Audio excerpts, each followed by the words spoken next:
Welcome back to Mama Matrix. Mama Matrix. I'm Tiana. I'm Andy. She still hates that intro.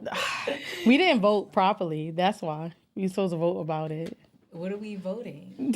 To say how much people hate it. Vote, guys. Vote. Vote. Everybody loves it. It's a staple. I feel like you made it like one, I guess, but it's a thing. I guess. I mean, I gotta. Everyone says it. Okay. Everyone may be like 5 people, but everyone says it. You said maybe like 5. I feel like that's what we're known for now. Like you have, it's a staple. It's a thing. I guess. I mean, I guess sometimes you just gotta get used to it. So this is like, one of my favorite kind of episodes, right? Why is that? Oh, that's an evil laugh. Why is that?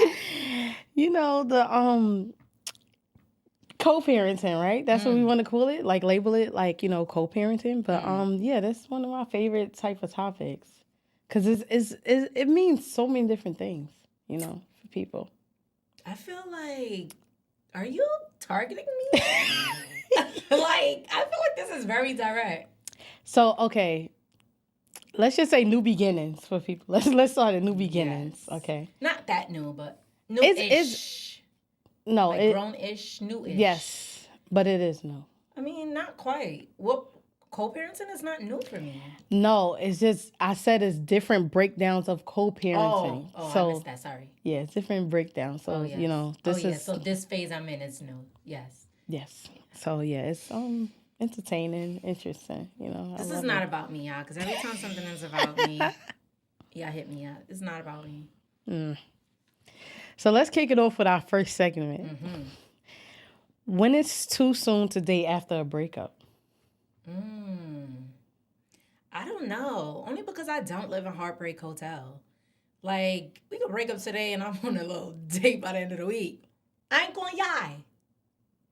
I'm not saying that's correct, but I'm just being honest about patterns in my life. Okay? So I don't really have... what's her name? Ayana Van... Who? The therapist that worked with Oprah, Fix My Life. Ayana Van something. She said you should take 9 months to date after a breakup. And she explained it in a way, she compared it to carrying a child. It takes 9 months to, I guess, that process of... How the hell you compare that to a kid? I think the development thing, or I don't know. I didn't really watch it, but I just saw her say that in a clip. I literally just saw that clip, and I was just like, oh... And she's a therapist. Not saying that she's right because she's a therapist. And I don't even know if she's really a therapist because everybody could be doctor these days. That is true. But that's what she said.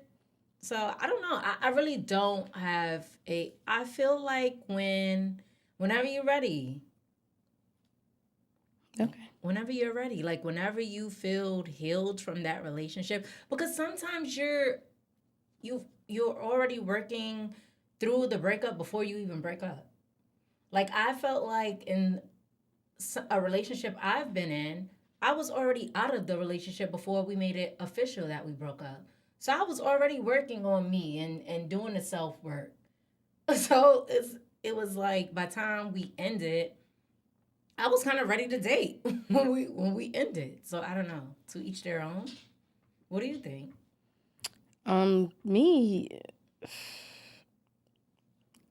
I feel like I like what you said. I didn't think about it like that. That you're kind of exiting out the relationship by the time you get out of the relationship. But I think the 9 months is kind of accurate because I would say maybe a year. But I think the problem with people is that sometimes you be so open after the breakup I don't know, it's like you're open seeking something. So you fall for another person so fast.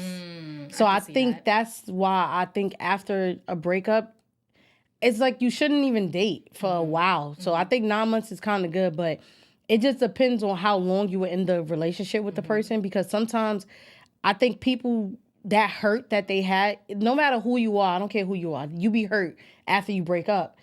and you start searching for something, and then you just end up just doing too much with the new person too fast. It'd be like, damn, like you just left this person. Now you trying to be in a whole committed relationship. People don't know how to date, like honestly. And then dating sometimes you start liking the new person too much, and it's because you kind of falling off of that old relationship. Like it's weird. Like I don't know. So I don't know. Sometimes you just be by yourself. Because that's like how they say, you like in order to get over somebody, you get under another person. I guess that's like what you're saying, right? And I don't necessarily agree with that. I feel like rushing into a new relationship. This is not, I'm not saying dating. You can date whenever you feel like you want to date, because it's literally going out and I guess getting to know somebody. It's not saying you're committed to anything. But for you to jump in a relationship directly after your relationship, maybe that might not be the best thing to do, because you're bringing that trauma from the past relationship into your new relationship. And it's like, are you even at a point where you really know what went wrong in that relationship, or what you want out of a person, or, like I feel, yeah, so. What's your take on like people dating to heal versus dating to distract? You cannot date to heal. How? How can you date to heal if so many other people are occupying your time? When does the healing begin? Because when you're dating, you're talking to all these people, right? Throughout that time. So when is it time for you to silence your mind and to really do the self-work? You can't. I don't think that's the thing. And what's the other thing? Dating to distract. Now that I know. That I am Grandmaster Flex. I definitely dated to distract, for sure. But I'm also a person, I'm very self-aware. Like, I know exactly what I'm doing, and I also don't care that much when I am dating. Like, I'm not going into it like, oh my God, I'm dating to find the one. That's never my stance. I'm dating to get to know you. I'm dating to build a friendship that may eventually turn into something, but I never go into it having an expectation that it will be something, because I don't know you and you don't know me. I think dating to heal and distract is like they go hand in hand. Yeah, unfortunately, because people think that they're distracting themselves from the breakup, but realistically, you're doing that to kind of heal your feelings, how you was feeling about the relationship, or how you feel now, and in that sense. But I just think it's dangerous to even do either. I think people need to understand. I'm gonna say women, because I don't know a lot of men that really be doing that. I just know women. I know women personally. You don't know men that do what? That break up and then they just be dating. I don't really talk to them like that. I'm talking about people that I speak to on the regular, like women, like my friends and stuff, that I've seen broken up and, Anyways. No, I just was thinking about how I was at home in the bed and somebody was in New Jersey at another girl's house. Too much. Just stop. This is the problem. Like, men do the same thing. But yes, it is fair for you to say that, because you're not, you don't know these people that's doing it. But men literally do the same thing. Yeah, because I don't really know too many guys that I spoke to. And then to me, guys just be lying. They just think they not doing it, but they doing the same damn thing. But because sleeping with different women to me is the same equivalent. Like, you trying to heal, I guess, by sleeping with different women. Exactly. But it's the same thing. But I'm saying personally, me talking to a guy, I just know women that I know that done that. And I'm just like, what's the difference? Like, you're not healing because you're still, sometimes, like you say, you need to silence the noise, right? So you need to be by yourself and work on what you want to become for your new person or whoever you decide to be with. But you don't have room for that because you're entertaining Jack over there. Right. And people don't understand that, but it's damaging either way, because it's just like, I feel like you're a damaged person dating somebody pure. Not saying the person that you're dating is pure, but they can be a good person.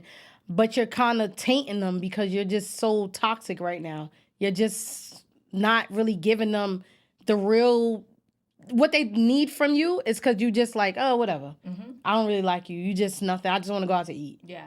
So it's just horrible. I've had those too. I mean, we all went out I've to been hungry eat. a few times. Yeah, we all went out to eat a few starving times. in the house and just I need a little meal. I've done that too. And I don't think that's right. I don't think you should lead people on in that way. But, girls gotta do what a girl's gotta do. Because men, when y'all date women, they have the expectation that they about to get vagina. So why can't I just enjoy a little meal since we're both being delulu? I Do you think that because we're moms that we should take more time before moving on with the person? Yes. Why? Because I think the problem is that the problem with being a mom and dating, right? You got somebody looking at you now. It's not you no more. It's not just you, right? So when you sitting here saying, "Oh, I left this person and now I'm jumping this person," it's like, what are you kind of showing your kid? It's just no stability. Like you just kind of. I'm not saying you got to be by yourself, but at the same time, it's just you not fully healing and just. Let's say you was with the person for like 10 years. And then now y'all broke up and now you gonna just break up with this person and y'all was living together and now you gonna jump into a new relationship with somebody else. Like your kid, what if you was in a house with the person? Like it's just, you need to take time to figure things out when you're a mother. It's just different. But even by yourself, I think you should still be, you just need to heal. I feel like learn to heal and figure out what went wrong and maybe why. I'm not saying you're the problem, but figure out what you could do to better yourself maybe and be more aware. What if you got cheated? Like just take your time to get to know yourself and then date. Yeah. So as a mom, it's very much pressure because to me, you got somebody looking up to you. So unfortunately, it's like you got to be the best of the best. Mm-hmm. You got to be, so that's my take on that. I don't know. I feel like, yes, your child shouldn't be exposed to everybody that you're talking to. Absolutely. But I don't think you should not date multiple people because you're a mom. I think your child just shouldn't be privy to what's going on. Right? Because there are ways to hide that. Like my kid didn't know what was going on. She only knew about the people that I wanted her to know about. Like I'm not talking on the phone around my kid, and I've made it very clear that you cannot call me while my child is up. Period. And if that's an issue for you, we don't have to talk. Because again, we're in the getting to know each other phase. So if that's not a boundary that you can respect, that's okay. We're not aligned in that way. But ball out, sissy. But yes, your child should not, because, okay, yes. But do you think it's you're aggravated. I'm learning to not. Yes, I see. It's so hard, right? But do you think it's a certain I don't want to say time frame. I hate to say time frame, but a time period that you should introduce your kid to the people that you're dating? That's so hard. The only reason I say that is a complex question is because you could literally be with somebody for 10 years and break up. You can be with somebody for 6 months and have fallen in love, whatever that looks like for you, or feel like you're in love with the person and break up. So would the effects still be the same? Because they're still meeting the child. So time frame, I would say no. I feel like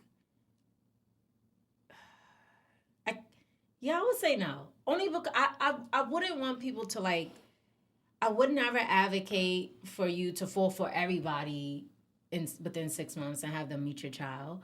But sometimes things happen, right? And you feel like a person may be the one and they meet your child. So, but if it's a repetitive behavior, then I think there's an issue in that.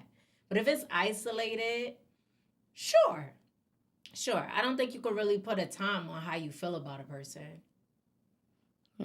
Interesting. What do you think? You disagree? Yeah, of course I do. I'm a big believer in, I feel like I don't like people that give too much of themselves to people, many people. So I feel like that's a piece of yourself or a piece of me that I feel like everybody doesn't deserve. So when you say dating is a time frame, I feel like if this ain't, I'm not saying that if I was dating somebody for 6 months and I'd be like, yo, this is the one, or this, you don't know, right? But at the same time, you kind of know who you dating now. No, but if you're meeting my kid, we're already exclusive. It's no longer we're just dating. Like we're boyfriend or girlfriend at this point. If you're gonna meet my child is not meeting somebody. I'm just dating. Okay. So that clears that part up. But still, some people. But you can be my boyfriend within 3 months, 6 months. Right. And I feel whatever the month is, 2 months, and I feel like, oh my God, this is the you've heard me express that I thought somebody was the one, and it wasn't an extended period, but again, it was their representative that I thought was the one. It wasn't really necessarily them, and yeah. Ew, we really did. I forgot about that. Wow, that was crazy. I'm sorry. I really just forgot all about that for a second. Summertime. You just love. But anyways, I feel you're such a lover's girl. Anyways, but I feel like if you're dating, then that person, and even with boyfriends per se, I feel like, you know how I feel about people just, like I said, giving pieces of yourself to these people. And I don't like to say it's a time frame, but I feel like it should be a time frame. What would be the perfect time for you? I don't know, but I feel like and it that's should. What I'm saying. Like, how can you put time on everything? Like, especially me and you. We've been the people, we always tried to time everything. By this age, we're going to do this. By this age, And we're look going at to... And us. we did absolutely nothing because of time. So why are we putting time on love? Why are we putting time on relationships? Because we just if you've... It's not the worst thing in the world for you to fall in and out of love with someone. Like, it's okay. It's a part of growing, and this is how you like grasp the understanding of what you want in a person. How else would you know if you're not shifting through these people? I guess. I'm just saying. It shouldn't be a time. I guess. Well, I guess it brings us to our next segment. Let's talk. No, in unison. You did so good the last time. Okay. All right. You ready? Yes. Let's talk about it. Well, you, the motherboard, send in your questions, concerns, situations, and we give our honest opinion. Woo! Hey, mamas. Hey. Hey, girl. Everyone warned me about the crying and lack of sleep. What no one warned me about was how hard it is to never know when you'll get 30 minutes to yourself. Not to do anything special, but just to shower, eat, or sit quietly without listening for a sound from the other room. That constant, maybe later, or he will be hungry, or wake up anytime, wore me down more than the exhaustion. I'm building something because of this feeling. But before I go any further, I honestly need to know, is this actually your experience too? Would really love to hear how it felt from other moms. Ooh, I still go through that. You could take that first. Yeah, because a lot. I mean, yeah, the baby crying isn't the worst part. The worst part is never having your freedom. And I think many people don't consider that or tell you that before becoming a mom. It's always this picture perfect idea. Oh, I'm so in love with my kid. I love my kid. Oh, so it's the best hood in the world. Where actually, in fact, it's not. Because you cannot be selfish anymore. Like, yes, we love our kids. So don't twist my words to make it seem like I am not enjoying my time as a mother. But I never get time to myself. Well, I do because I co-parent. But prior to that, The days I have my kid, she's under me all day, every day. She'll stand outside of the bathroom for me to come out. You will never have that time to yourself until the child is older and they're like finding their own groove and have their own friends and their own interests. But even then, I feel like they still want to be under you. Like, yeah, yes, that has been my experience for sure. And my child is 10. So I've been going through that for the last 10 years of never having quiet time. But when I was with someone before, they actually told me that I need to create a boundary between myself and my kid, right? Because I was complaining to him about the bathroom being my quiet time and my kid knocking on the door while I'm in there. And he was like, yo, just tell her. And I'm like, it's not that easy. And he's like, but it is that easy. It really is. Like, just tell her that you need, when I'm in the bathroom, unless it's an emergency, don't knock on this door. And I implemented that and it works. But it sounds like your kid is a baby. So at this stage, the crying might be the worst part because they can't communicate their needs. So yeah, it does get better. I think the problem with a lot of moms is that kids like schedules. And a lot of times when you do things, it's just like, let's say the baby's crying or whatever the case may be. It's no structure. It's just like you just letting them cry and giving them what they want. You're not trying to figure out why they crying and kids like schedules and kids like structure. So it's like when you make it seem, a lot of times I've been seeing lately, like I feel like a lot of kids, tantrums just been crazy lately. Like, and I think a lot of times with parents is that you get overwhelmed and you always thinking you doing something wrong. Take the time and just try to switch up your schedule. Do something a little different. Like maybe take your kid for a walk outside. Maybe they crying because you just need to change the environment sometimes. They need some air. Like try to do things a little different sometimes and try to not get yourself overworked with that. But as far as the time part, I always set a boundary with my kids. So I feel like I never felt like I didn't have, time for myself. I think for me, it's a little bit of childhood trauma that shows up for me in that regard with being a parent because I felt very abandoned as a child. Mm-hmm. So I never wanted my kid to feel that. So I might overcompensate in that way. And that's why I didn't know how to create those boundaries. But it's healthy to have that boundary. And I had to learn that. So depending on your child's age, you should just have the conversation with them and express that this is mommy's time. But what she said, like, you said it sounded like a baby? Like I it thought was crying? So. She said, I thought the crying was going to be the worst part, but it's like not having like the time to be by herself. She said not to do anything, to shower, to eat. So it sounds like that's a baby because when Sydney was a toddler, maybe. Could be. Because when Sydney was a baby, I felt that way too because it's like, you have to rest when your baby's resting. And when the baby is up, you're washing bottles, making bottles, storing But I'm food. telling you, a schedule.